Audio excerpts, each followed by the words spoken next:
Sir, we can start now. Yeah. I'm not able to see anyone. Just a second.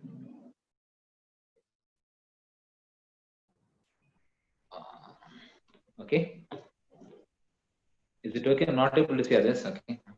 Good evening, everybody. Welcome to the third session of virtual ERCP classroom technical tips and pearls of wisdom. At the outset, I would like to thank Dr. Amol Bapai for taking this initiative, which delivers comprehensive know-how in the world of ERCP.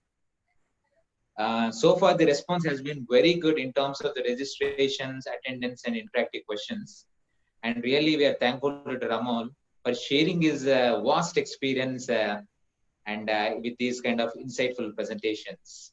So as a part of the program, today's third topic is going to be on navigating tight bends and narrow paths, the science of structure and management. And we are delightful to have Dr. Amol Bapai once again to deliver this talk. Dr. Amol Bapai, just to talk brief a few words about him, is an interventional geo-endoscopist and quite experienced in terms of all the therapeutic processes, including ERCP, US, third space endoscopy process like POEM, STIR, EFTR, and also still remember is one of the few doctors who did per-rectal endoscopic myotomy for Hirschsprung disease, which got published in Endoscopy Journal. So once again, sir, I'm very thankful for being a part of this program to deliver this talk. And I have with me Dr. Meghraj Ingle, who is a gastroenterologist and with his special area of interest in therapeutic endoscopy, ERCP, US, hepatology, in addition to the clinical research. Dr. Ingle is presently associated with Lok Nayak Municipal Medical College. And along with him, I am Dr. Sri Venu Itha, senior gastroenterologist and CEO working in Sickness History Gastroenterology, Hyderabad. And I welcome you all for this delightful talk, which is a very important topic in ERCP. And I request all the participants to share their queries and post your in the Q&A session, the Q&A thing, so that post presentation, I with Dr. Ingle will be moderating the question and answers with Dr. Amol, and it will make it a wonderful evening. I think we'll make it a quite fruitful 1 hour of this evening. Thank you, and Dr. Amol, over to you.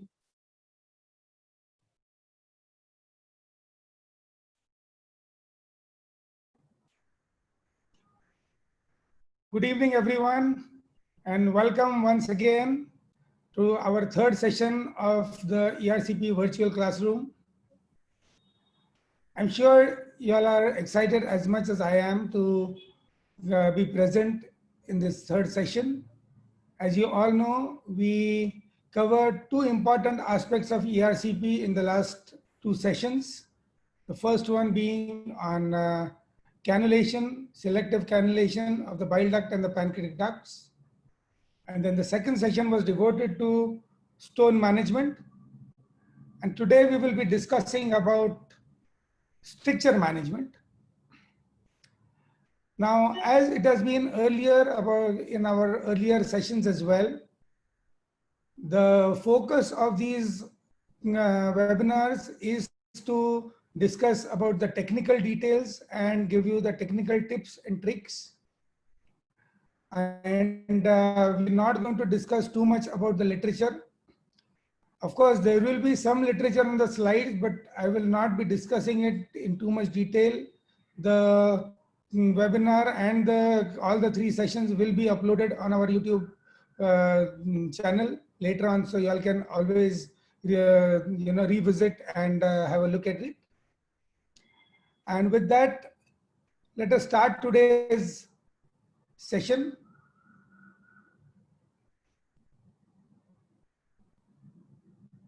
So the title of the talk which I wanted to give you is that navigating narrow paths and tight bends.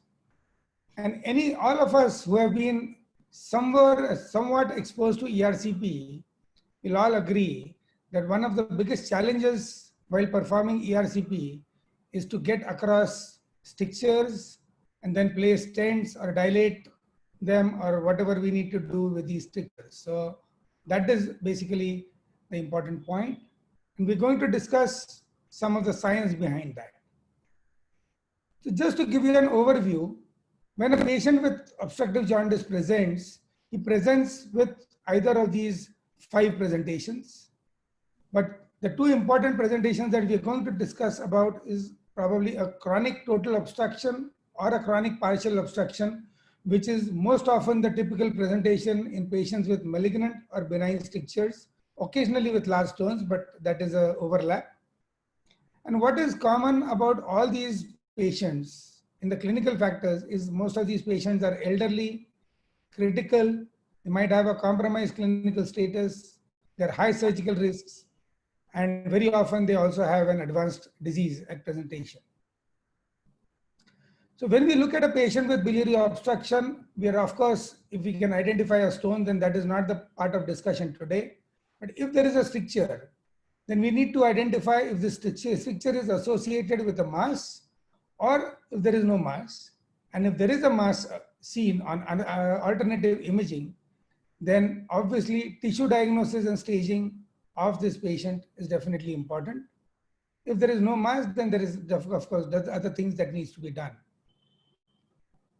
So these are just some strictures, and maybe some of you all could point out which among these strictures, based on the cholangiographic appearance, you feel are benign or which one are malignant. Can we say? Well, we could harbor a guess kind of, but we can never be sure because many of these strictures could just be indeterminate. And that is one of the biggest challenges, clinical challenges when we are dealing with biliary and pancreatic strictures. So the learning points in today's discussion is that how to do a diagnostic evaluation of a stricture, when actually to perform an ERCP in a patient with a biliary stricture or a pancreatic duct stricture. Of course, technical aspects about negotiating the stricture and then therapy, which could be dilatation or stent placement. Stent selection, we will deliver some time for that. And of course, some important points as to what not to do and when to stop.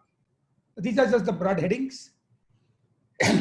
So first, I'm going to discuss about the timing of ERCP. And what is most important for all of us to understand is that when we are dealing with strictures, and this is in contrast to when we are dealing with stone disease, we should never rush into the ERCP procedure. And this is because most of these patients have chronic obstruction and they have been having this obstruction for a few weeks to a few months, and it's never really acute. Often their symptoms are only pruritus and maybe some weight loss and anorexia, but nothing beyond that. And unless there is cholangitis or sepsis that is suspected, earlier emergency intervention is practically a no-no. Before the ERCP, what we need to do is we need to obtain maximum information about the stricture, particularly in the context of whether it is benign or malignant.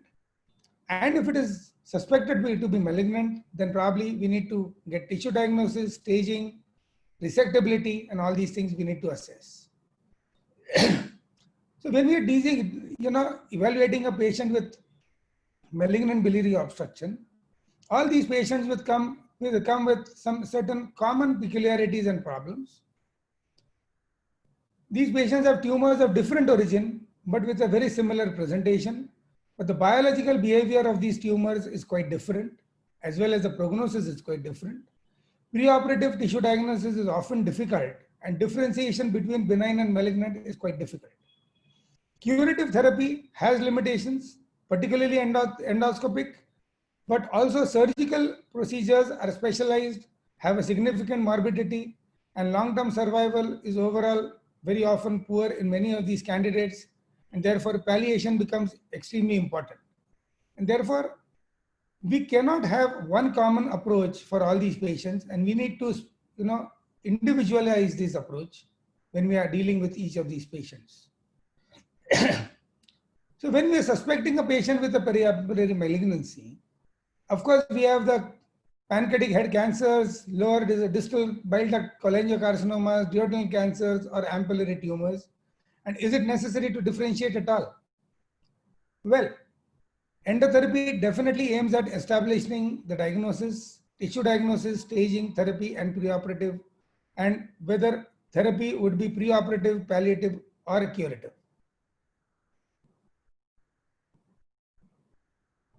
So we have a 40-year-old male patient with a bilirubin of 3.2, some abdominal pain, and an ultrasound and CT scan shows a dilated bile duct about 15 millimeters till the distal end. And a side view endoscopy shows a bulging ampulla. Is this a stone or a tumor? Well, none of us know.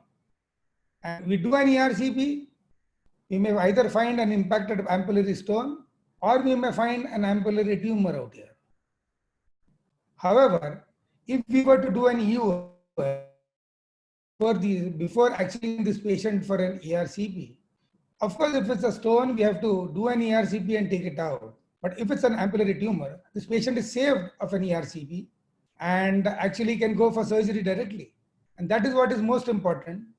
EUS is most effective in diagnosis of patients with ampullary tumors, and one can even identify intraductal pancreatic duct invasion over here very clearly on the EUS.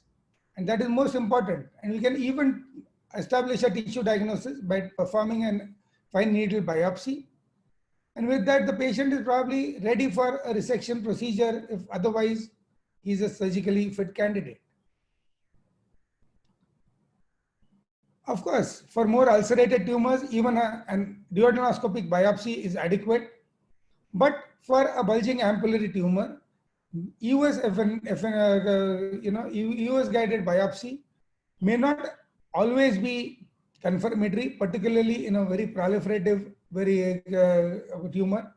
And when we have to take endoscopic biopsies in these kind of patients, it is important to understand how to take these biopsies, because often superficial biopsies are taken which are inconclusive, and therefore if we are in doubt, we should perform a papillotomy, and after a papillotomy, we need to take biopsies from inside of the papillotomy.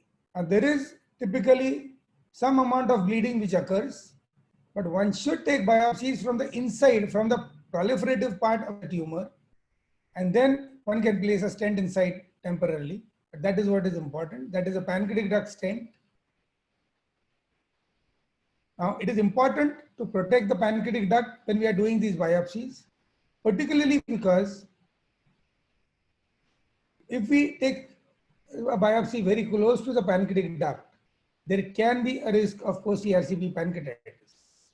Another important aspect that has to be remembered is how to take the biopsy. It is not easy to take a biopsy using a standard biopsy forceps through a side-viewing endoscope. So what has to be done is, I'm just going to rerun this video a little bit.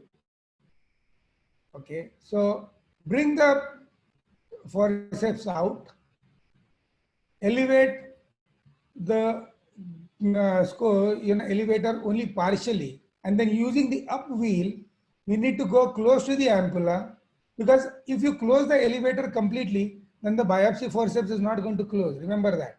So only partial elevation of the elevator is has to be done so that the biopsy forceps can close. And use your up and down wheel to get close to the ampulla and direct the biopsy forceps towards the area of interest. And then once we've bitten into the tissue, here you can see again, once we've bitten into the tissue, then just go down with or go away from the papilla using the big wheel, and the forceps will grab the tissue and fall back. That is how it is. And that is how one can take an adequate biopsy. Of course, if that too fails, then probably one has to perform an ampulectomy sometimes. And an ampulectomy for an ampullary adenoma or a suspected adenoma with dysplasia or cancer, it can be a diagnostic or probably even a potentially therapeutic procedure. We use a regular polypectomy snare to perform the ampulectomy. And what is most important in this procedure is to ensure that you don't lose the specimen, because the specimen has a tendency to quickly go into the third part of duodenum and beyond, because of which one might miss it, and then that is impossible to retrieve. Stenting of the pancreatic duct is mandatory after the ampulectomy, because otherwise there can be a risk of pancreatitis. Stenting of the biliary duct is advisable, although not mandatory. If the sphincterotomy is wide enough, one can even extend the sphincterotomy over here and leave it open if the patient does not have jaundice. But if there is jaundice, then it is advisable to place a stent inside. Of course, before we perform an ampulectomy, a prior EUS to rule out deep invasion is definitely mandatory. Now this, we wanted to touch upon lesions at the ampulla before we went on to the strictures, the proper bile duct strictures. So we have a stricture seen on ultrasound or CT scan, and we need to differentiate it into benign versus malignant. So if it's a benign, then possibly the patient has a history of either cholecystectomy or maybe a liver transplant, or he may be a patient with chronic pancreatitis or primary sclerosing cholangitis or even autoimmune cholangiopathy. And if there is any history, then obviously then we can probably look at a more possibility of a benign pathology over there. Although malignancy can coexist in patients with primary sclerosing cholangitis as well, we all know that. However, if we are suspecting malignancy based on elderly age and so many other factors, then again we have to look at whether there is a mass lesion on CT scan or ultrasound, or whether there is no mass lesion. If there is a mass lesion, one must perform an EUS before subjecting this patient to a blind ERCP, because at ERCP, what we might just be able to do is just get a breast cytology or an intrarectal biopsy, which is often negative in a pancreatic head cancer. And we may be able to get a stent inside, but without a tissue diagnosis. And then none of us know what to do. Of course, if there is no mass lesion, one can still confirm that on EUS, because EUS is known to detect masses, small masses, as compared to CT scan. But if EUS fails to identify a mass, then probably at the time of ERCP, one should also consider performing cholangioscopy. As I mentioned, there is a significant overlap between benign and malignant strictures, and which needs to be kept in mind. So when we're talking about benign strictures, so these are typically benign strictures on the basis of their appearance, that typically one will have a tapered narrowing. And if in a post-cholecystectomy situation, there may be a biliary leak or some post-cholecystectomy clips, which actually indicate that this is probably a benign stricture. And what is the challenge in getting across is because of the extreme tightness. Also, there may be a complex ductal injury, and particularly if the presentation is more than 6 months old, there is significant fibrosis, which makes dilatation of these strictures really difficult. Whereas when we are looking at malignant strictures, infiltration of the lower end of the bile duct or ampulla can occur, and mucosal or ampullary edema, because of lymphatic obstruction, can actually make cannulation very difficult. Long and tortuous strictures are quite common like this in malignancies, and particularly when we are dealing with porta blocks, multiple blocks can be seen, and sometimes if they are sclerosing strictures, the strictures are very hard to dilate, if not impossible. So how do we negotiate these tortuous biliary strictures? There are 3 cardinal principles. We evaluated one of them, that we need to obtain maximum information about the stricture beforehand. Other important thing is we need to strictly avoid instilling contrast before the stricture is negotiated or before ERCP is attempted. So unless your catheter is proximal to the stricture, never inject contrast. And we always need to be prepared with all the necessary instruments, because we don't know what all we will require. So As I mentioned, EOS can pick up even small masses over here, and one can perform even FNA, and even a small intraductal tumor can actually obviate the need for an ERCP, and this patient can straight away go to surgery.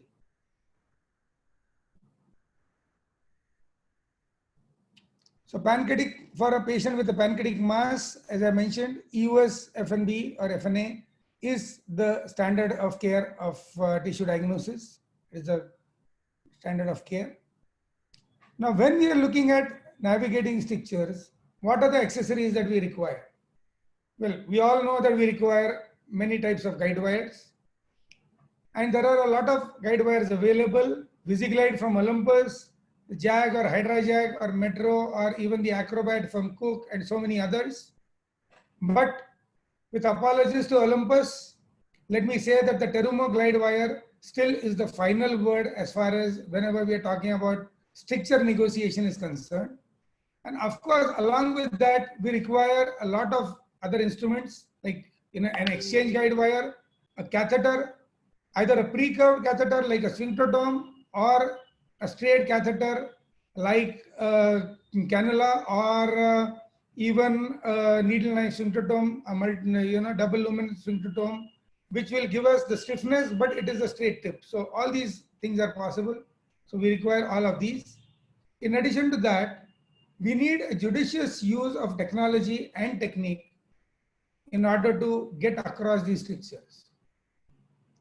So an ideal guiding catheter, when we are looking at a guiding catheter, we either need a sphincterotome, which can be bored, or the swing tip catheter can also be used, or we need sometimes even a rotatable tip catheter or a sphincterotome for axial rotation. And if we can have a catheter which gives us 3-dimensional rotation, that is really ideal, but that's not possible. And the catheter should be soft enough so that it prevents guide wire from buckling during the passage. And occasionally, there is an instrument called as Haber ramp, which can also be used, gets into selective bile ducts, but we will talk about that later. This is the Haber ramp. So distal bile duct strictures,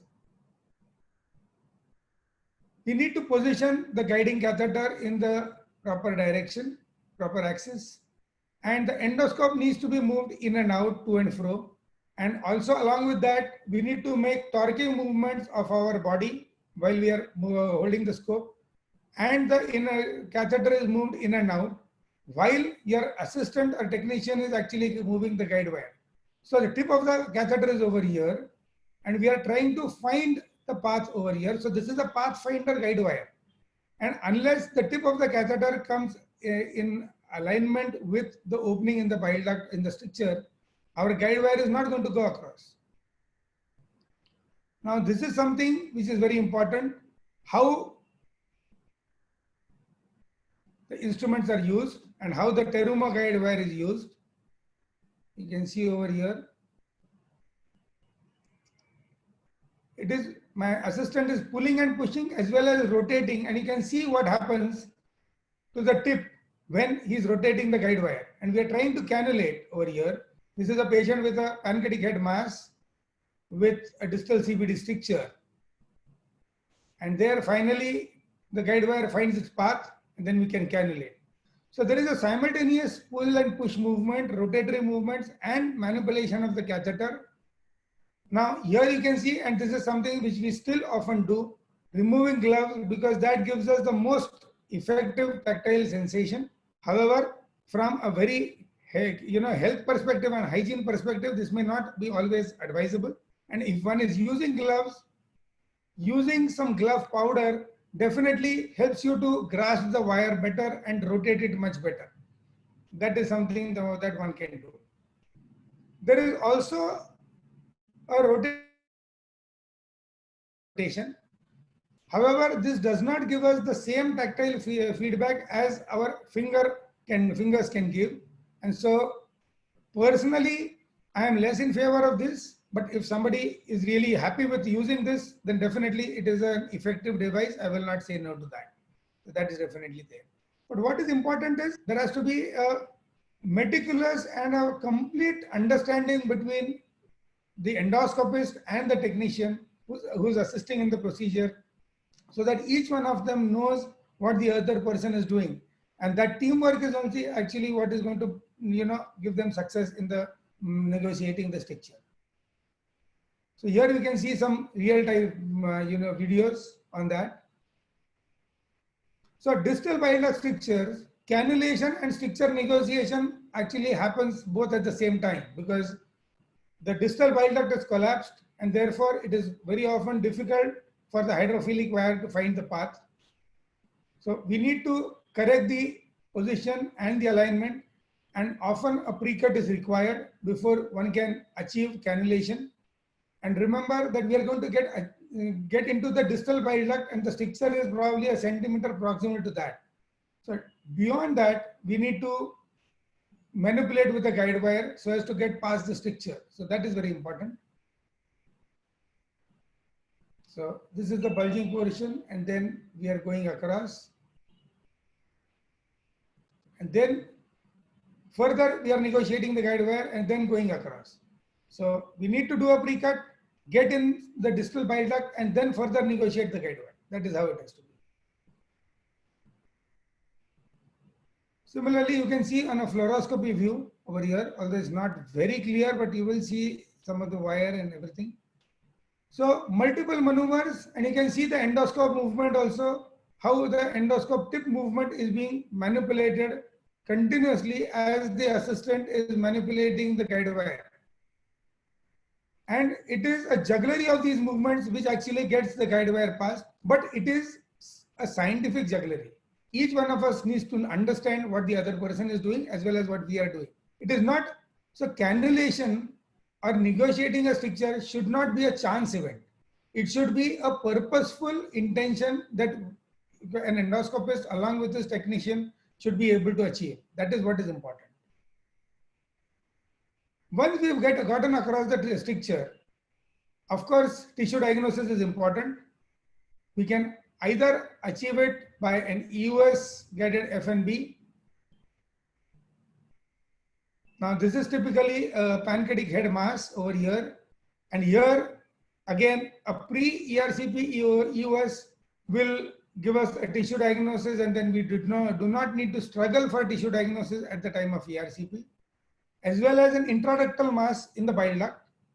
Here we can see, and we can perform an FNB over here to get a pre-ERCP. So this is almost like a pre-operative diagnosis. So we can plan our ERCP better as to whether we need to place a stent or not, which stent to place, whether the ERCP is with a palliative intent or with a therapeutic intent or as a pre-operative drainage. All these things are important. Sometimes when there is no mass lesion, an intraductal biopsy can be performed, and that can give us. How do we perform an intraductal biopsy? Now, we need to use a short biopsy forceps. Typically, the biopsy forceps that we receive along with the endoscopes.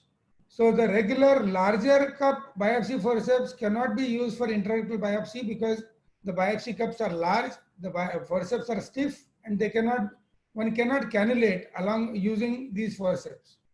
So the flexible forceps, either from Olympus or any other company which you get along with the endoscopes, they should be used. And one should cannulate very carefully. And then once we have cannulated, we open the forceps, and under fluoroscopy, we can direct the forceps towards the wall of the bile duct in the stricture area and then grab some tissue and pull it out. Intraductal biopsy definitely has its advantages and probably is somewhat superior than just a simple breast cytology. However, whenever there is a mass lesion available, an EUS guided FNB is definitely desirable. And at least for distal bile duct strictures, an intraductal ultrasound or a single operator cholangioscopy is less effective because the probe or the scope typically tends to fall out very easily. Of course, if you perform cholangioscopy, then this is what we are going to see. And cholangioscopy can give us diagnosis based on appearance as well as on tissue. So this is the typical appearance of a benign stricture. whereas this is a typical appearance of a malignant stricture with tortuous vessels or even a nodular proliferative tumor over here. And this should leave no doubt in anybody's mind that this patient is harboring a bile duct cancer.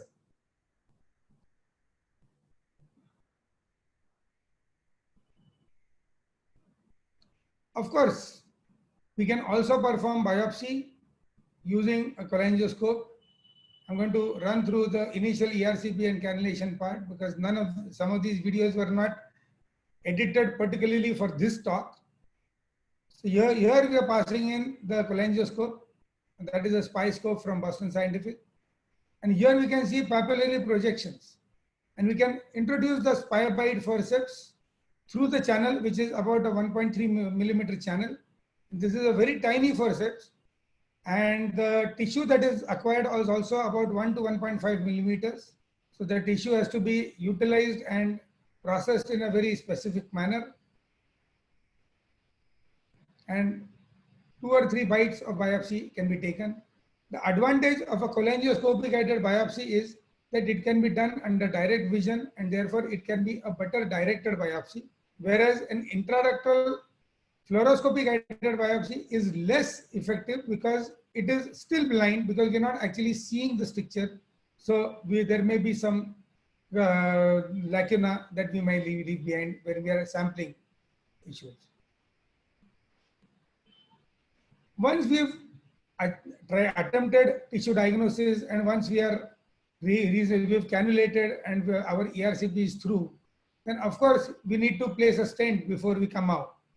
And how do we place a stent? So typically most of us are going to be using plastic stents as the preliminary approach. So these steps have to be remembered and revised repeatedly, particularly for all those who in the audience who are attempting to start ERCP. So there is a guide wire inside, cholangiogram has been taken, and now we are placing a stent. That is a prophylactic pancreatic stent which is being placed. Now we are placing a standard 10 French stent inside the bile duct. For that, we need to have the guiding catheter which goes over the guide wire, which is already in the bile duct. The guiding catheter has 3 marks. So all the 3 marks preferably should be inside the bile duct. The third mark being at the papilla level or just inside the papilla. Now we are pushing in the stent. So this is the 10 French stent. Now a 10 French stent is a relatively stiff stent. So it is not easy to push it through a tight stricture. So what are the methods that we do to make sure that our stent goes through the papilla and through the stricture? First thing, what we need to remember is we need to push out only a short segment of stent outside the scope. Because the minute the stent is outside the scope, there is no control. So once the stent is about 1 centimeter, not more than 1 centimeter outside the scope, the elevator is elevated, and then using the up wheel of the scope, we bring the papilla very close to the scope so that the stent can engage within the papilla. Along with that, a little bit of pushing may be required, and until the stent has engaged well, one should not push the stent further out because otherwise it will not take the curve of the bile duct. Once good engagement has occurred, then the assistant is going to give counter-action on the guiding catheter, and then we are ready to push the further stent. And to push the stent, we open the elevator, again push it out, not more than 1 centimeter at a time, again elevate, and then bring the scope tip close to the papilla using the up wheel. And these steps are repeated until the entire stent is delivered inside, keeping the distal flap and the distal end of the stent in the duodenum. Here you can see that the distal flap is becoming visible now, and that's the distal end of the stent. Now the assistant can pull out the guiding catheter and we can see a good flow of bile. What is important, as I mentioned, along with the full use of the elevator and the big wheel, as sometimes in very tight strictures, an additional torquing movement of the scope in a clockwise, anti-clockwise direction is also required to bring the scope tip close to the papilla. So that is very important. and a gradual incremental pushing of the stent. Don't push out the stent too far out, or otherwise one will never be able to retrieve it. You will have to repeat the entire procedure. Another important aspect for the assistant to remember is that counter traction is equally important, if not more, and one should not let go of the counter traction at any point, and a step-by-step process has to be ensured. What is most important is one should never allow the scope to fall away from the papilla and never lose counter traction, because that is, a nemesis for trying to place in a stent. We will just fail. Most often nowadays, self-expandable stents have become more popular, particularly in the stage when we are using stents for palliation or long-term palliation.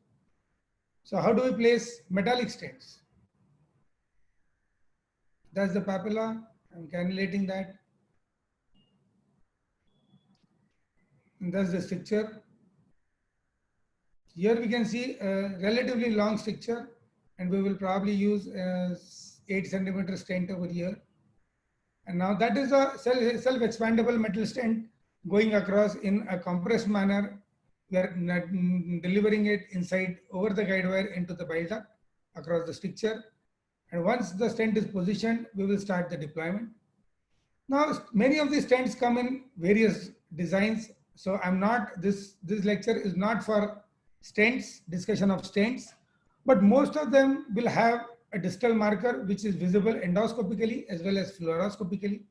So the distal marker should be at the papilla or just a little bit out, about a centimeter out, and the proximal marker should be proximal to the stricture. You will see that in a minute on the fluoroscopy.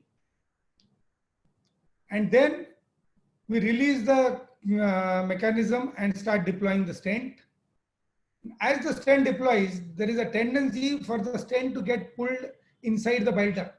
So a gentle continuous traction has to be maintained by the endoscopist on the stent delivery system so that the stent does not get pulled inside the bile duct. Here you can see it's going inside and I'm pulling it back. So that method has to be followed continuously. And gradually, step by step, a delivery. So we pulled it out a little bit more. Sorry about this.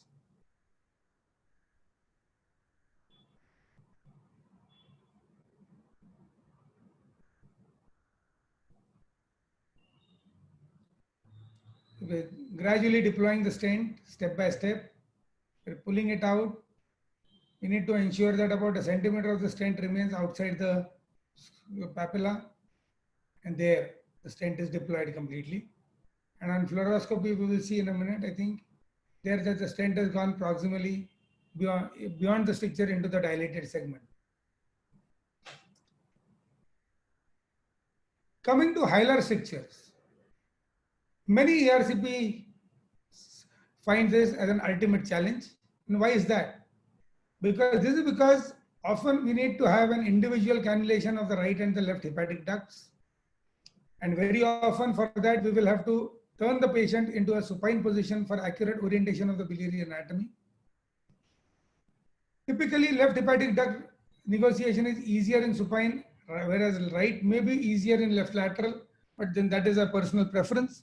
One has to turn the patient supine before one can decide as to what therapy has to be offered to this patient. Hilar strictures have a higher propensity of developing post-ERCP cholangitis because of inadequate drainage. Therefore, one should not inject contrast before negotiation of the stricture with the cannula because they are typically much harder to negotiate. And of course, we will discuss about air cholangiogram subsequently. So what do we do for the right hepatic duct cannulation? So I'm going to run both these videos simultaneously. So here you can see that the catheter is lower down, and then we are, what happens is in the strictures, we are controlling from the duodenum, and the tip of the catheter is about 8 to 10 centimeters away. So the tip control is much more difficult. But because of that, what we need to do is we need to position the catheter in such a way so that it goes onto the opening at the stricture so that the guide wire can go inside. So here you can see that we are negotiating, the wire pulling out, pushing back, and then the catheter follows. And once that has been done, it goes across into the intrahepatic tree. So that is how it has to be done. And similarly for the left hepatic duct, very often for the left duct, one will have to bounce the catheter and the guide wire off the right wall of the common hepatic duct into the left hepatic duct. That is what needs to be done. So advance the catheter a little bit further. There. We advanced it at the right position, and then the guide wire walked in over there. Here also it goes across.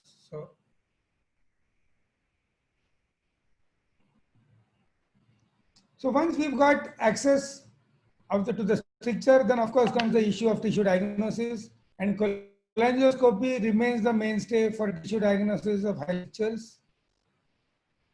I'm going to run all these three videos simultaneously. The reason why I'm showing you all these three is that because all three have different pathologies. Here, this is probably a malignancy, whereas this is a tubercular stricture, whereas this is probably autoimmune cholangiopathy.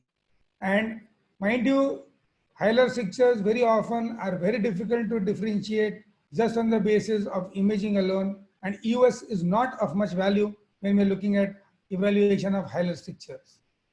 Of course, when we were performing cholangioscopy, cholangitis is a major risk, particularly because we need to irrigate a lot of fluid while we are performing cholangioscopy to obtain good images, good quality images. Here you can see these are papillary fronds over here, which are a hallmark of papillary cholangiocarcinoma. And therefore, for cholangitis to be avoided, optimum drainage is mandatory once the cholangioscopy has been completed, either using bilateral stents or whatever needs to be done. And cholangitis should never be in the setting of acute cholangitis because the patients can go into fulminant sepsis. So first drain, get the sepsis down, and at the second stage, one can perform cholangioscopy.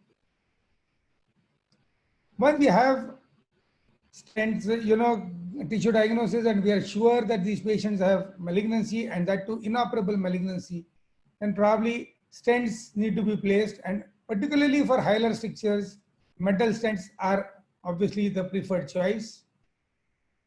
Here we are performing a T-cut and then getting into. So that's the cannulation of the right hepatic duct in the left lateral, but after that we turn the patient supine. Here we are doing a balloon dilatation of the papilla. And then we've got guide wires across into the right duct as well as the left duct. Here also we've got. Now, important thing is when we are attempting bilateral stent placement in hilar strictures, it is important to get both the guide wires into the desired ducts before we attempt any stent deployment, because once you deploy a stent in one system, it is practically impossible to get on the other side. So get both the guide wires across. Even if the stricture appears soft, make sure that we dilate with a balloon or with a dilatation balloon before deploying the stents. And then there are several types of stents available. We will discuss that, in the subsequent slides. One can deploy side-by-side stents over here like this. Concomitant deployment. Now these kind of stents are available. Another important aspect about hilar strictures is most often we will use stents of 8 to 10 centimeters in length. But if the hilum is proximal and if the stricture is proximal, the distal end of the stent may not come out of the papilla, and that is absolutely fine. This is a patient where we have placed 3 stents, actually, one in the right anterior duct, one in the right posterior, and then the third one in the left duct. You can see 3 guide wires inside, and 2 stents are placed side by side, and then we get a third stent inside.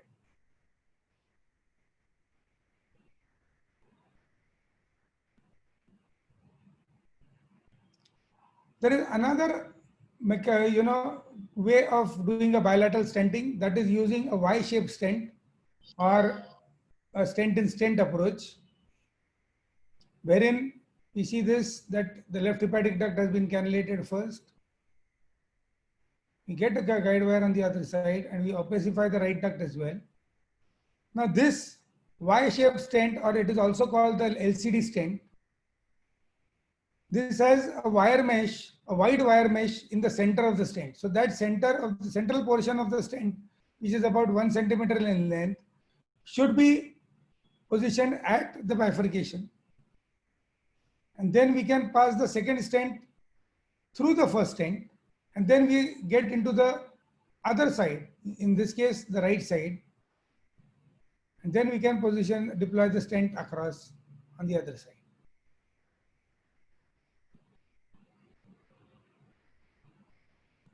So here you can see right stent and left stent, which is a stent in stent kind of an approach. So what are the advantages and disadvantages of each one of them? A side to side stent is nowadays more easily possible, because there are two stent companies which actually have the ability that we can simultaneously deploy two stents at the same time.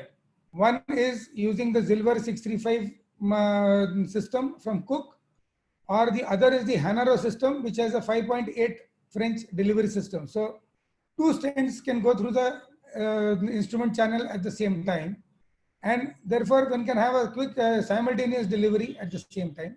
However, if we don't have access to these stents, then most of the other stents that we are going to use, the uncovered stents, we will have to follow one stent after the other stent, wherein it has to be a very quick deployment one after the other, because otherwise, if the previous stent opens up completely, it may be impossible to get across on the other side, even if we have a guide wire in place.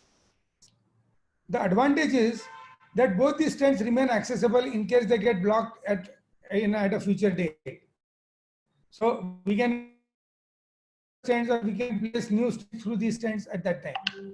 A stent in stent actually is easier because it can be done one after the other in a more convenient manner, as we saw over here. But the problem is that the first stent is not accessible once the second stent has been deployed. So now here, if the left hepatic duct stent gets blocked, we have no way to access this stent because this stent is going across here. So then that becomes a problem. And then it's practically a point of no return. Of course, then other methods have to be looked at. Should we place bilateral stents or should we place only unilateral stents? Now there is a lot of debate on that. And if you read the literature, we can have a separate webinar of almost 3 hours, just a debate on that. But what is important to note is, look at this. And here we have used an air cholangiogram.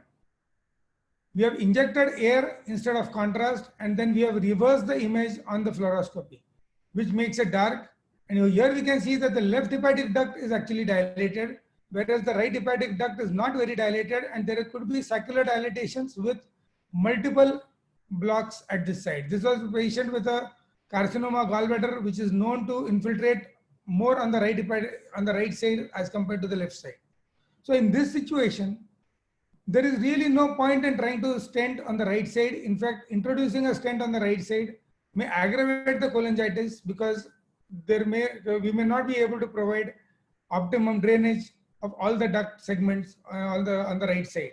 So only a unilateral stent can be placed, and particularly if a prior CT or MR has shown that there is the shrinkage of that particular lobe of the liver with crowding of the ducts, then those ducts should not be actually attempted to be stented, and one should only stent the other side of the liver, which is probably more functional, and that is adequate. So here we can see that there is a left hepatic duct stent in place, and there is no need to stent the right side. So when do we perform an air cholangiogram? We need to understand that contrast has a higher propensity to induce or aggravate cholangitis. So particularly in patients with hilar blocks, where we are suspecting a disconnected right and left hepatic duct, or in a type 3, type 4 block, it is safer to use air instead of contrast, because In case we cannot drain the entire all the segments, then there is a lesser risk that this patient will have post-ERCP cholangitis as compared to if we have used contrast. So whenever we have a doubt about drainage, and also if there is risk of anticipated spillover to the other side, then probably one needs to use air rather than contrast. Now we discussed about stents, but what about stricture dilatation and what do we use to dilate strictures? So most often we use balloons, but we can also use other methods. So this is actually a pancreatic duct stricture, I think. Yes, so this is a pancreatic duct stricture. This is a cholangiocarcinoma.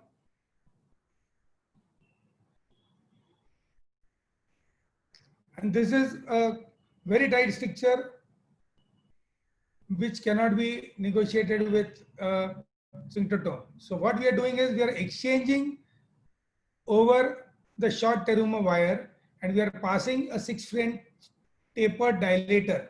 So a tapered dilator, because of the tip and the tapered tip, is more easy to negotiate over the Terumo wire. And then once we have, we can exchange to a exchange wire, a longer exchange wire, and then we get across. So we can either use a tapered dilator. There you can see that the dilator metal tip is now becoming visible, and then that is a pancreatic duct stricture. Now we can exchange the stent and then we can place the stent. Similarly, if we can also dilate using a balloon in pancreatic duct strictures, we still have not discussed pancreatic duct strictures, but particularly if there are associated stones, then dilatation up to 4 millimeters or 6 millimeters with a balloon is much more important.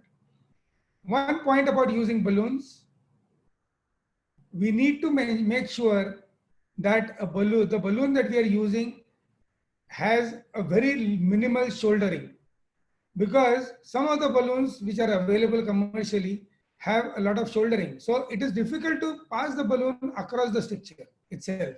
So if that happens, if the tip is not sharp enough or tapered enough, the balloon itself does not go across the stricture very effectively. So one should select a balloon which is very minimal shoulder.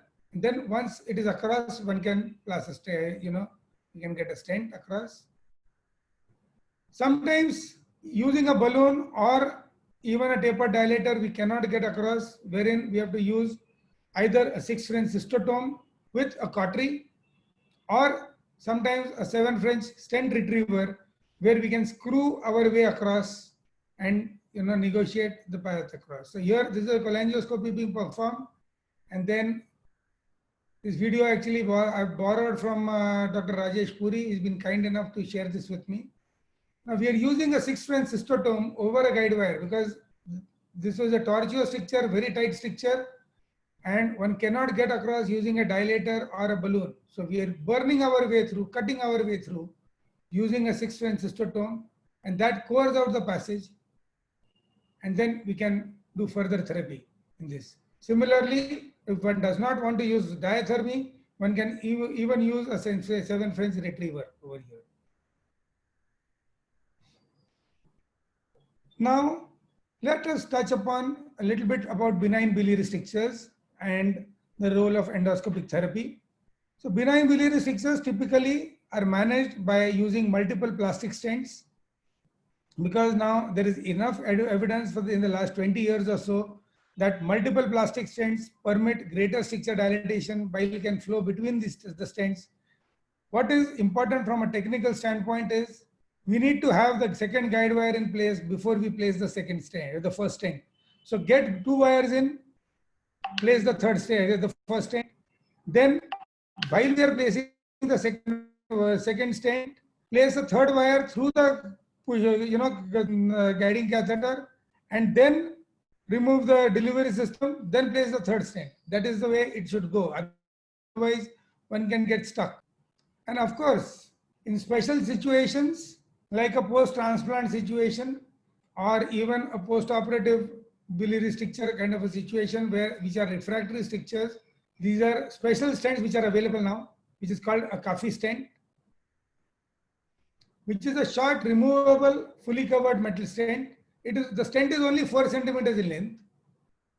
And here we can see that the stricture is actually, you can see over here that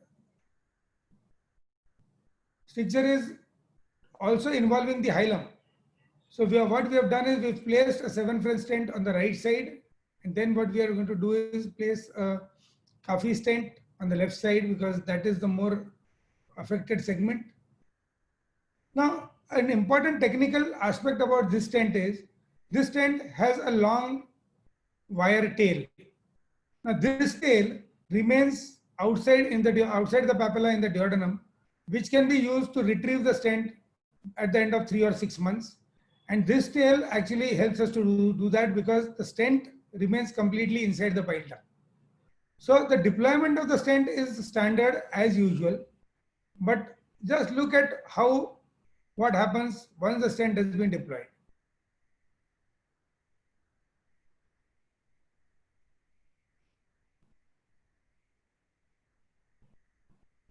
Yes. So now this is the tail, and this tail has to be disimpacted from the delivery system and has to be pushed out of the papilla of the scope as well. Otherwise, if we just quickly remove the scope, you might pull out the entire stent along with the scope. So that is the tail, and that is freely out of the scope now. And now we can close the delivery system and bring it out. So that is how it is. Now, a question about plastic stents versus metal stents, and now it has been proven beyond doubt that not only for palliation but also for preoperative stenting before surgery for malignant distal strictures, metal stents are found to be highly superior as compared to plastic stents. They are more cost effective in the long term, and therefore all biliary drainage, metal stents should be the treatment of choice. This is the randomized study in gastroenterology which appeared 5 years ago, and that has really changed our management protocols. So a few pointers as to choice of a stent. In distal strictures, metal stents are superior to plastic even for preoperative drainage. For palliative stenting, equal efficacy for uncovered or partially or fully covered metal stents. And this is our personal preference, that cholangiocarcinomas or pancreatic cancers, we use uncovered SEMs. But for inoperable ampullary cancers, we prefer to use a covered stent, a metal stent, a partially covered most often, because there is some risk of tumor ingrowth which can happen more rapidly. For operable ampullary tumors or post-ampulectomy, and for operable ampullary tumors, my first question would be, did that patient require an ERCP in the first place? But if that patient did, then probably you need to place in only a plastic stent. In tight strictures, plastic stents have a higher risk of early occlusion and cholangitis, particularly if you find that the bile is very dark and,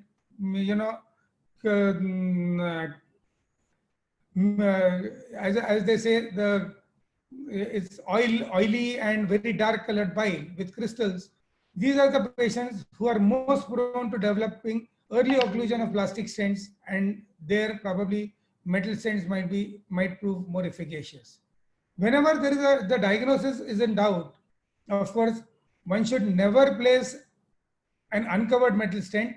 One can place a removable metallic stent, fully covered, or place a plastic stent, because in case that patient does not have a malignancy, then we need to be able to remove the metal stent. Otherwise, we are in a tight fix.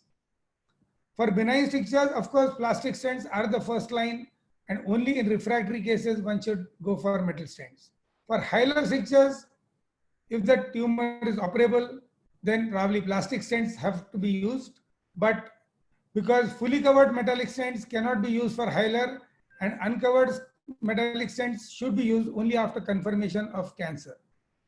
Important fact is, never use uncovered metallic stents without confirmation of cancer, because they may be impossible to retrieve. A point about how to measure stent length, because this was one of the questions one of my fellows asked me repeatedly. So 3 methods that we can use while we are performing the ERCP, and the guide wire is proximal to the stricture, our catheter is proximal to the stricture. We position the catheter tip proximal to the stricture and gradually pull it back up to the papilla and just outside the papilla. And the corresponding length of the catheter at the level of the instrument channel where I'm pulling it out, that length I measure, and that becomes the length of my stent that I require. Alternatively, one can also measure using the vertebral body as a guide. Height of the vertebra is typically around 2.5 centimeters. So we can count the number of vertebrae and accordingly estimate the length of the stricture. What is important to understand is that we always need to use stents of optimal lengths, because too short stents, of course, will remain distal to the stricture and may not drain at all.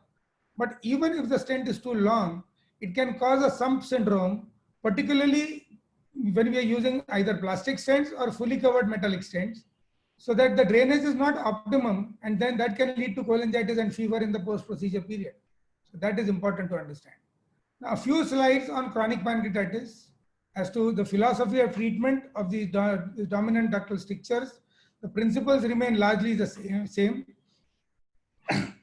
Of course, ruling out malignancy is the most important aspect, using EUS or breast cytology at the time of ERCP, but always preferably EUS pre-ERCP.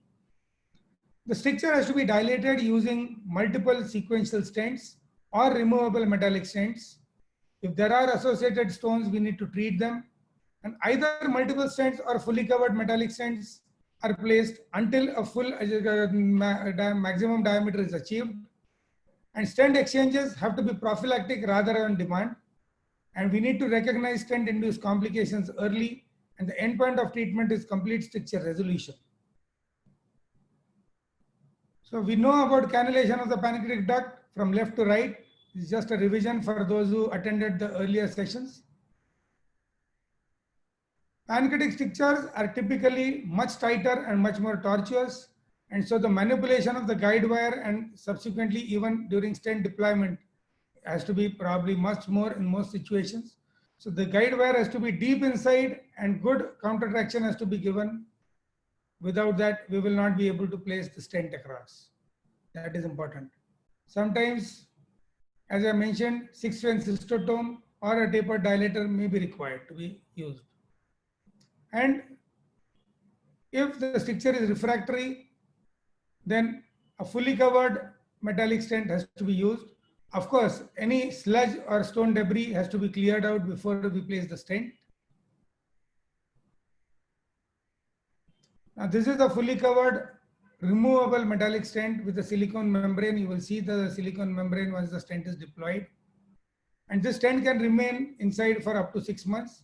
And it gives long-term resolution in up to about 80% of patients. So this is the stent.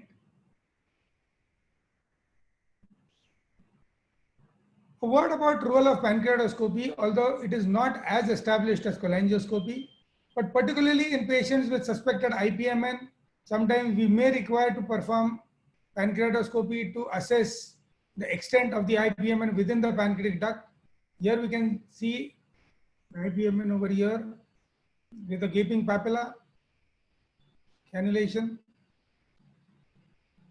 And here one can see, once we have irrigated, the extent of the IPMN up to the neck region could be very easily identified.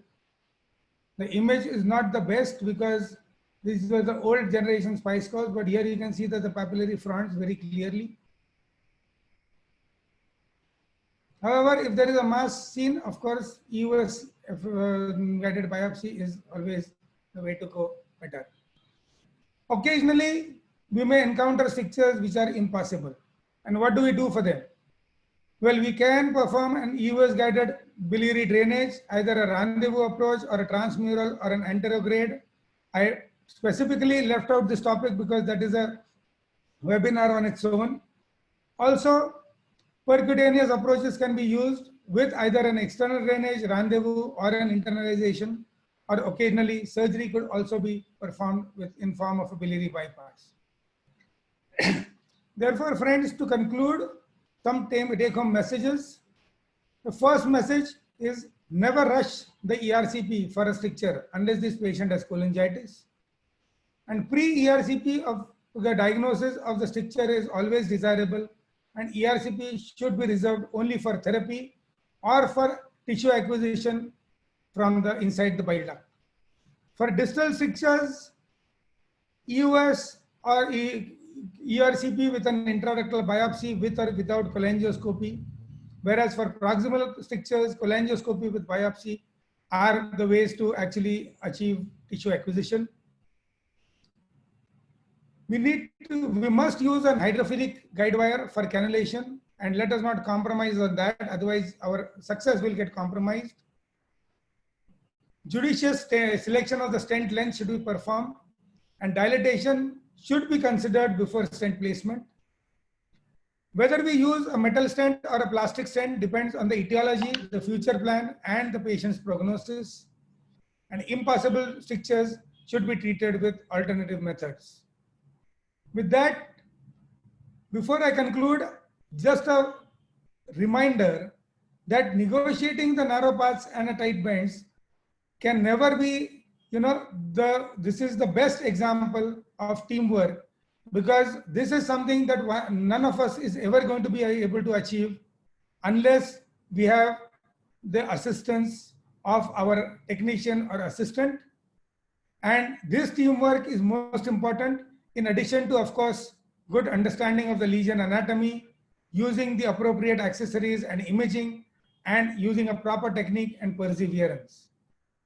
I would like to take this opportunity to thank all of you all for joining us for this webinar, as well as to all the participants of the previous webinars as well.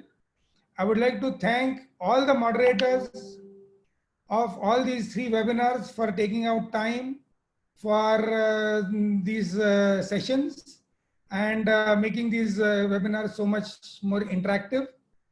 And a particular thanks to our fellows, particularly Dr. Girish, because webinars like this and presentations like this require a lot of video footage, and these videos, mind you, are not very easy to edit and make in such large quantities, but he has really helped us very much with that. For all these 3 webinars will now be uploaded on our free YouTube channel. So subscribe to this channel for updates so that you receive further updates on that. And very soon we will come up with our future programs about the webinars. We will probably take up on something on EOS, but if there are any comments or suggestions from any one of you all, they're most welcome. And before I conclude, a warm welcome and personal welcome and insistence that you all should attend virtually this third space endoscopy event, which is scheduled on the 7th and 8th of August, this next month, in about 2 weeks time, exactly 2 weeks actually. We have a large panel of international faculty and very interesting sessions. Do visit the website and you will get all the details on this. Thank you so much.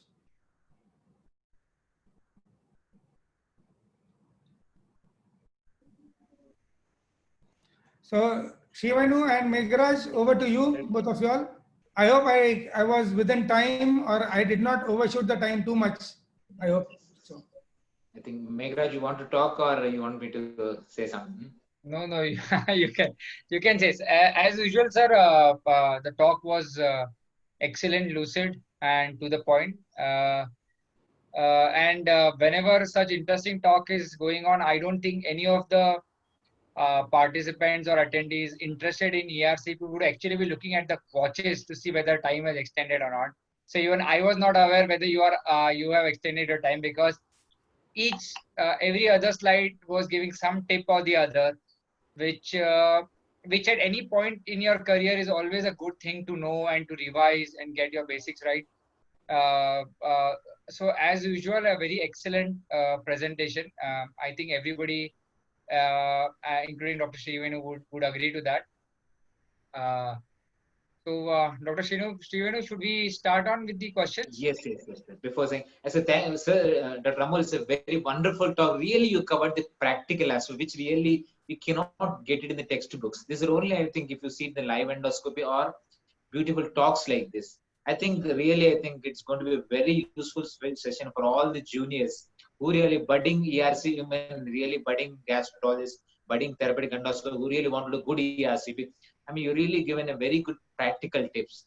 And now I think we should move on to the question answer session, because many questions I think are really lined up now. And Yeah, a Meghna, lot of I think you questions can take there. over. Yeah.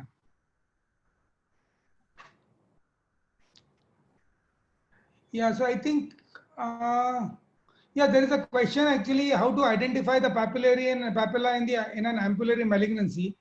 What should be the site of cannulation? Well, now if you have a bulging papilla with, just a bulging papilla, I don't think there is any difficulty in identifying the orifice. Although cannulation can involve a lot of manipulation and maneuvering of the sphincterotome and the bowing of the sphincterotome, unbowing and manipulation of the guide wire to get the axis right before you can actually enter the bile duct.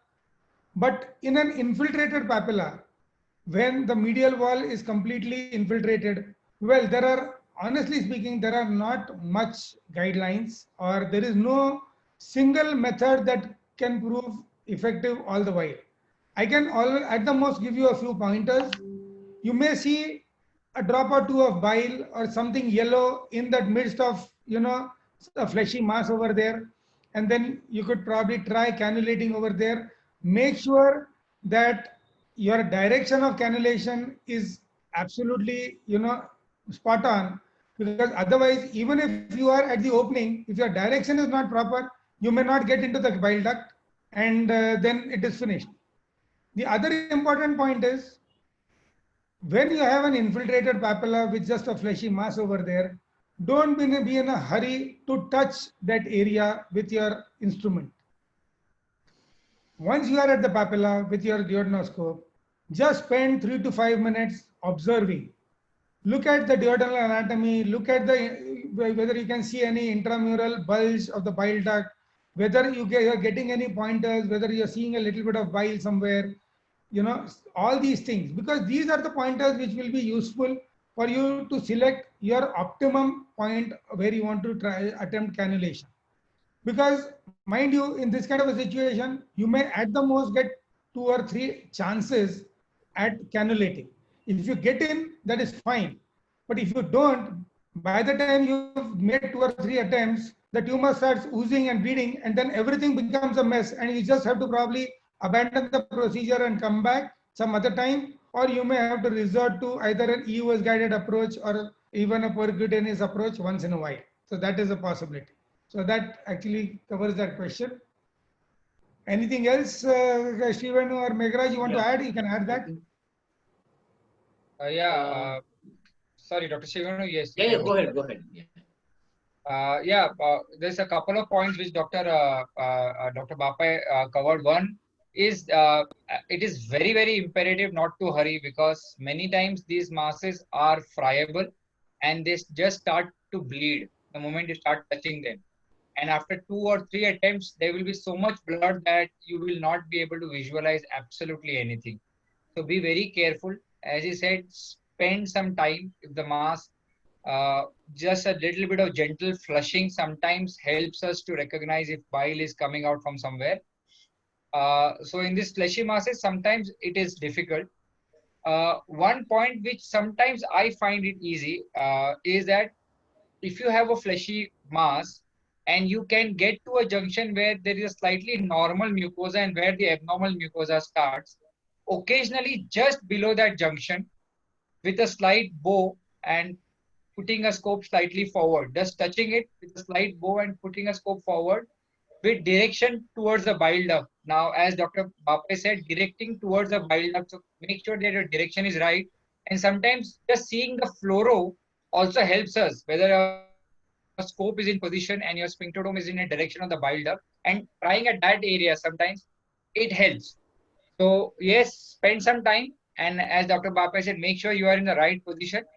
And first 2 or 3 attempts should be your best attempts, because after that, sometimes things can get messy. Okay. Right. Great.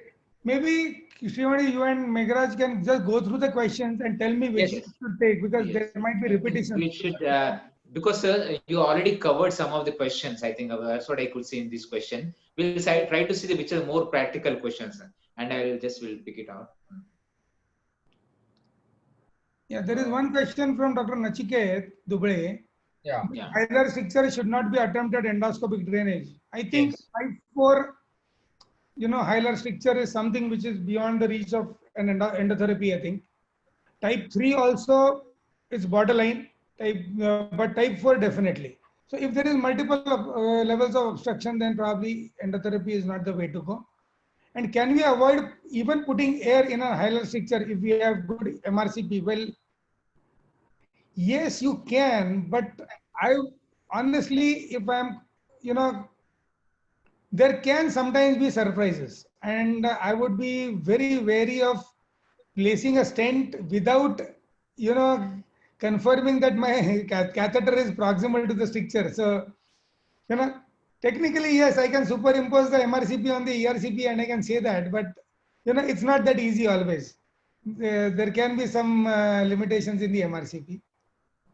Uh, yeah, you can have surprises. So for an endoscopist, little bit we are more confident if we see an air cholangiogram at least whether we are beyond the stricture. Rightfully said, sir. We are more confident. And we should not worry too much about this air cholangiogram. I think I don't know why he asked that question, because I don't think you carry any additional risk of causing any cholangitis with this. No, Shivanu, it can happen, not that it cannot. Air is not completely innocuous. And Yes. what is important is we have already got the catheter and the guide wire inside the duct. So that has caused contamination in any case. Any So case. the air, whether the air causes that or the tip of the guide wire or the catheter causes that is irrelevant. But something has caused it, that is for sure. So that we need to give it to that. I think if patient requires both right and left duct stenting, which duct to be stented first? Now that is an important consideration. Yes, usually the left duct is more angulated, and therefore I would be inclined to stent the more angulated duct first, which means the left hepatic duct, but not necessarily, because it also depends on how difficult it was to get the catheter across in the first place, and how difficult it was to dilate the stricture in the first place. So I would stent the most difficult duct the first, and First. then the second duct second. So that is how it is. Often it is the left duct, I do agree, but Yes, this is a very Another thing, important I point. think the migration of the right duct stent might be there. As you push, I mean, if you place a left duct as a second stent, the chance of migrating the right duct stent might be possible into the deeper right intrahepatic portion. So that was, I think, in addition to, I think the most important benefit is, I think, stent the difficult part first. So left is going to be always difficult. So first stent the left duct, then go with the right duct. This is a very important point, and we keep facing this whenever my students are there assisting me or they're trying to do the ERCPs. The tendency, especially for the learners who are just started, is wire has gone easily, cannula has gone easily. Let's just put a stand here. At least we have put stand in one. No, that is not a that is a mistake that you should try to avoid. If you are planning dual duct, as rightfully discussed, try to put the wire in both, and where the wire was more difficult to go and the cannula was more difficult to put a stent there first. It's a very good point that Dr. Bape has made here. We are sometimes in a hurry that one wire has gone, let us just put the stent there. That should not be done. Very, very nice point, sir. right. So next, two questions are from Dr. Abhinav Kumar regarding complications while performing certain diagnostic tests. Or he has asked, chance of perforation. You explained us to do intraductal biopsy with that small flexible biopsy forceps. So what are the chances of perforation? Have you encountered any perforation while taking this intra-CBD biopsies? Well, honestly, I've never encountered Yes. an episode of perforation, because while we were taking intraductal biopsy, what is important to note is cannulating with this biopsy forceps is a little bit tricky. So I will just see, and a perforation can occur if you don't cannulate it rightly. So the perforation is actually not while taking the biopsy, but while cannulating with the biopsy forceps. What is important is that with the biopsy forceps is a stiff instrument and your elevator can elevate it only to a certain extent. And once that has been done, use the up wheel of the scope to engage the tip of the biopsy forceps at the papillary orifice or at the papillotomy orifice. Before that, ensure that the papillotomy is adequate and you can engage it exactly at the opening. And then as you open the elevator, push out the biopsy forceps to form a bow actually in the duodenum. Yes. Now, this is very difficult to, explain without a pictorial this thing and on a web, but I'm just trying to do that. But it has to be bowed, the forceps has to be bowed there so that it advances in the bile duct direction. If required, the scope should also be pushed a little bit inside, deeper, Yes. so that it takes the angle in a much better way, so that you can direct the biopsy forceps smoothly inside the bile duct. Now, directing the biopsy forceps smoothly inside the bile duct is the trick. Once you are inside, a biopsy forceps is very unlikely to cause a perforation. That I will say. Yeah, I And think the the other most question important was, thing is the anchoring the lower duct. Once you enter the duct, subsequent part is going to be easy. So, as Dr. Amol said, that's anchoring has to be learned, and make sure that you don't push very hard parallel. I mean, so that you should not rupture, perforate the lower CPD. So, try to get the angle into the bile duct. That's only possible. I think what I think you should follow the instruction what Amol said. during a very tight stricture, any case of a bile duct rupture or hemophilia due to stiff tenfrin stent, well, again, no.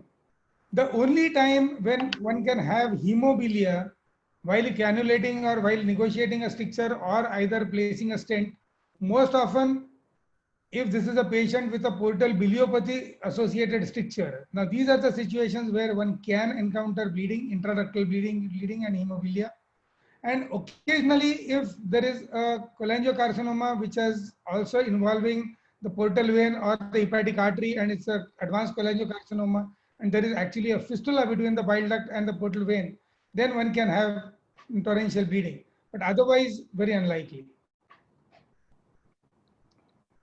How long to keep the fully covered SEMS for benign stricture? 3 to 6 months. Now, benign stricture in bile duct or pancreatic duct again, but typically up to 6 months one can keep it. That is the longest period that we have kept it, and that is what is most often recommended. When do you consider IG for cholangiopathy in case of biliary stricture? This is from Bangladesh, Dr. Mohsin. Well, there can be some pointers as far as on EOS, you may find autoimmune pancreatitis as well. IgG4 may be raised. The patient has many other some other features of autoimmune disease, and also, IgG4 cholangiopathy is more of a diagnosis of exclusion. When you're unable to find a malignancy, it is a true masquerader of malignancy in many situations. But if one cannot find, tissue confirmation of malignancy, and if there are other reasons to find to suspect IgG4 cholangiopathy, then probably one should suspect that.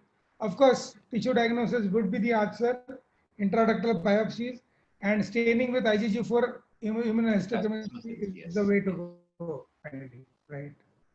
There is an interesting question from Dr. Hamid Raina actually about Ceres. So yes, well, yes, Ceres is definitely an interesting, and one of my close friend, Dr. Pradhamcha, has actually described this technique very beautifully.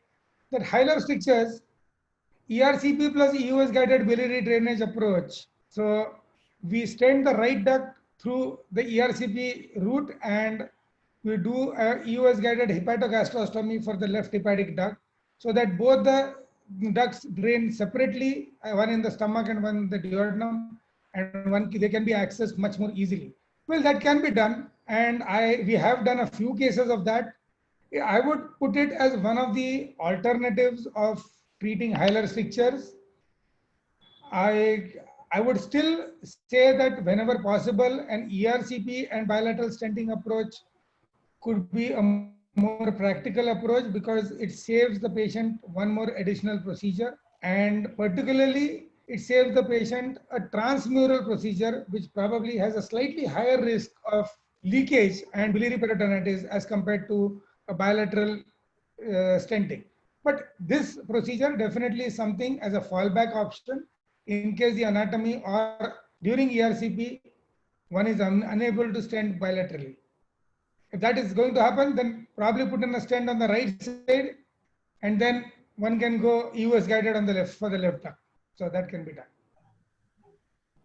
Sir, there's a question on cystotome used for biliary stricture. Like what you explained, the cystotome used for a pancreatic stricture. Can the cystotome similarly be used for a tight biliary stricture? Yes, definitely it can be used. And I showed you the video also where it could be used, particularly for hilar strictures or very tight strictures. Even post cholecystectomy tight strictures or fibrotic strictures, it could be occasionally used. Although I would recommend it to be more liberally used in cancers as compared to benign strictures, because in cancers there is thickening, and because of that there is some scaffolding and some protection to the bile duct wall where you don't create a perforation through and through. But it can be used, and it is definitely a very effective mode of actually getting across a very tight stricture when other methods fail. A cystotome is, but make sure you use a 6 French cystotome, nothing larger than that. Nachiket has asked one more question, I think. How often a benign stricture is associated with stone? And also, why do we find long segment narrowing with the Mirizi syndrome? Okay, so this is interesting. Now, let me address the Mirizi syndrome question first. Now, remember that a Mirizi syndrome is a stone impacted at the junction of the cystic duct and CBD, causing biliary obstruction. Now, the obstruction is up to the level of the stone. So, what we are actually calling as a distal bile duct narrowing is not actually a narrowing, but that is the physiological diameter of the bile duct most of the time. Occasionally, you may find an additional stricture, but most of the times, it is the physiological diameter of the bile duct, which is smaller or narrower as compared to the stone higher up, which is at the junction of the cystic duct and CBD. So although we call it very often distal narrowing, it is not actually a narrowing, it is relative to the size of the stone. And yes, we do occasionally find benign strictures associated with stones, either in the scenario of cholangiohepatitis or oriental cholangiohepatitis and so many other situations, or occasionally in post-operative anatomy also, when there is a post cholecystectomy stricture with stones proximal to it. All these things can occur. So we do encounter that. So we have to dilate the stricture and then treat the stone. Now many of these stones may require lithotripsy before we can get them out, and then only we can treat the stricture also effectively. Important point and over here is we must ensure that the stone burden is cleared before we place metal stents in these strictures. Even if we are looking at placing metal stents, fully covered, short-term metal stents for dilatation, because otherwise the proximal stones can have a tendency to impact within the metal stent and cause biliary obstruction. So that can be a problem. So make sure that the proximal ducts are empty of all stones. That's a very important point, sir. We have to make sure. So Dr. Dattatreya is asking, in a dominant stricture in PSC, would you just dilate or dilate with a short stent for a short duration? A dominant stricture in PSC.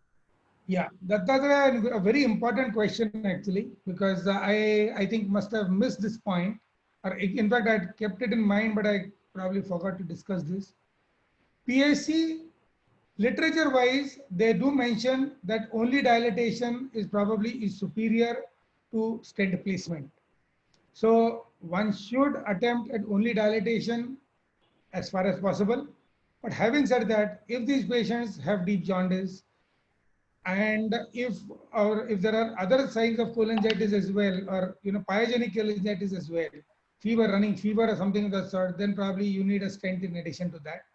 The other thing is, if the stricture is in the extrahepatic bile duct, which is in the common hepatic duct or the distal bile duct, then probably placing a stent is very often required. But if it is in the right hepatic duct or the left hepatic duct or proximal, then probably one should never try to place a stent over there. So that is how it is. The couple of questions on brush cytology. One question is, should we take brush cytology before or after dilatation? Again, And any practical techniques to improve the yield of brush cytology? So I have just mixed two questions from two speakers. okay. So if you can take it, yeah. So yes, again an important point. Depends again on the type of the stricture. If it is a very tight or a scirrhous stricture and your brush is not going to be able to go in and out of the stricture very well, then it is usually preferable to dilate the stricture to 4 or 6 millimeters using a balloon and then do the brush cytology. What is also mentioned in literature is that, because of the dilatation, there is also mucosal breaks which releases more cells, and so the brush cytology can be more provide more yield. That can be done. However, in proliferative strictures or where they are soft strictures, one can perform a brush cytology even before the dilatation. One of the downsides of dilating and then performing a brush cytology is that if there is some oozing and clot formation after dilatation, then your brush may just take the clot, and that may not be actually very representative of the stricture tissue. So that is the only challenge. And some tips to improve brush cytology. So of course, dilating or not dilating, that is one thing. Other thing is, you need to use a brush which is a larger brush. We prefer to use the US endoscopy brush, which is a much thicker brush as compared to many of the others, because that provides a better yield. The bristles of the brush are also much stiffer and hard, so they actually scrape the stricture very well. The third important thing is, immediately after the brush cytology has been taken, as you are taking brush cytology, make sure that the brush is moving only in the stricture area. It is not going proximal to the stricture. That is very important in short strictures, because if the brush moves far into the proximal portion, there is all bile over there, and all the cells will get shed away in the bile again, and your brush may not give any yield. So make sure that the brush is moving only within the stricture.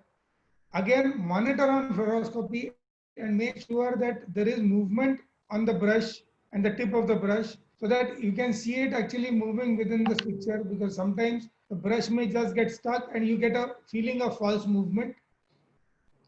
Once the brush cytology has been taken, withdraw the brush completely into the outer sheath before retrieving it through the scope, because otherwise you will lose all the tissue and the cells in the instrument channel of the scope.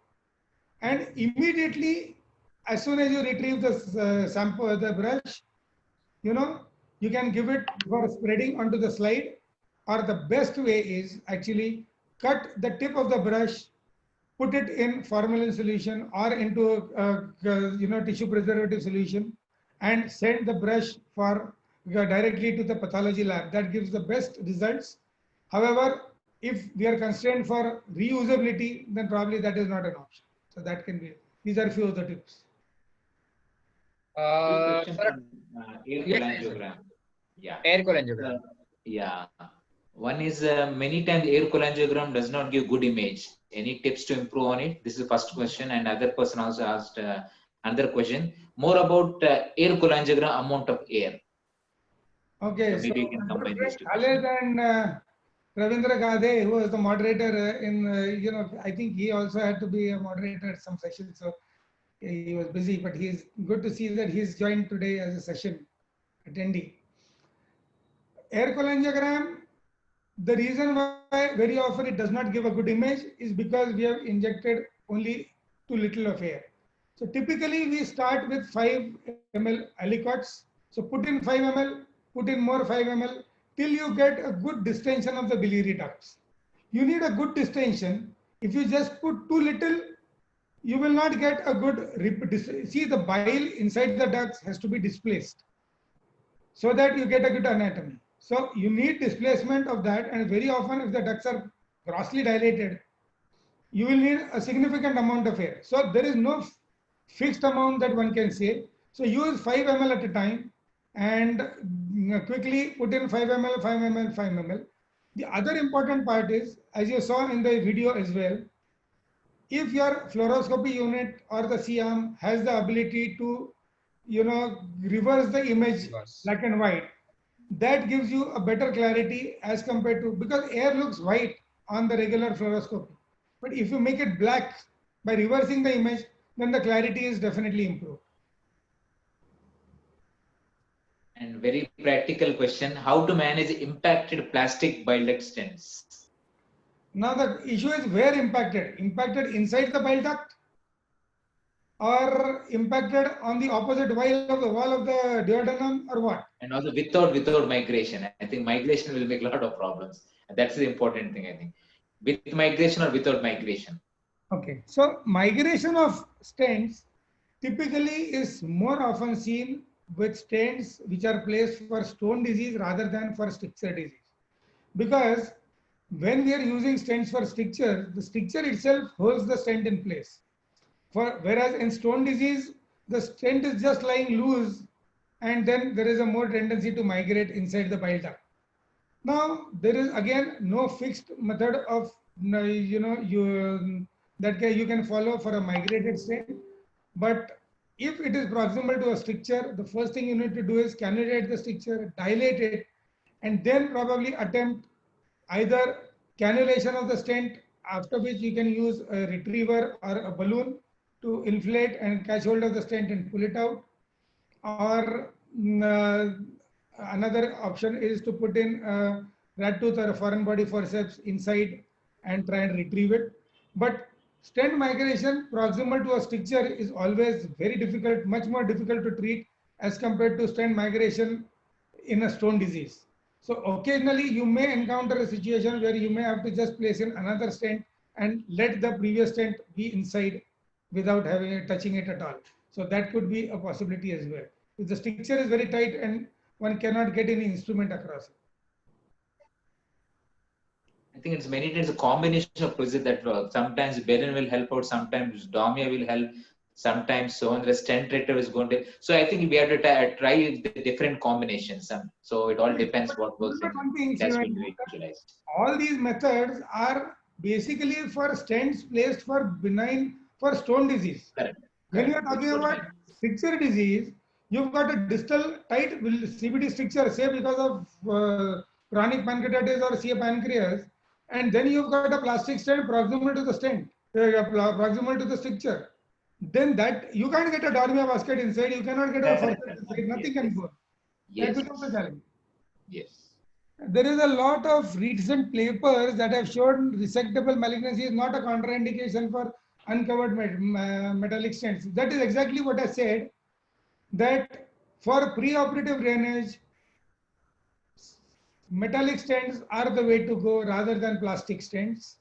Covered or uncovered does not matter. You can use uncovered stents with the same amount of efficacy.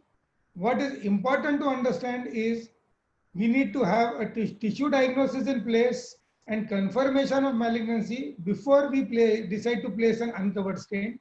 If we don't have confirmation of tissue diagnosis, then it should be a fully covered removable metallic stent. If there is confirmation, then one can place an uncovered stent as well. Not a problem. Sir, treatment approach for type 3A and type 3B hilar block endoscopy. I think we discussed that in the video itself, that bilateral stents or even 3 stents can be placed, depending on the MRCP findings, that can be done. So we discussed that. Similarly, someone is asking, is it mandatory to put a guide wire before dilating the other side? So on one side you have put a wire, you want to dilate one side. So do we need to put the wire in the other side also before dilating? It is preferable to cannulate both sides and have guide wires in place on both sides before dilating, because once you dilate, it is difficult for your second guide wire to pass on to the other side because it keeps going preferentially into the side which you have dilated. So getting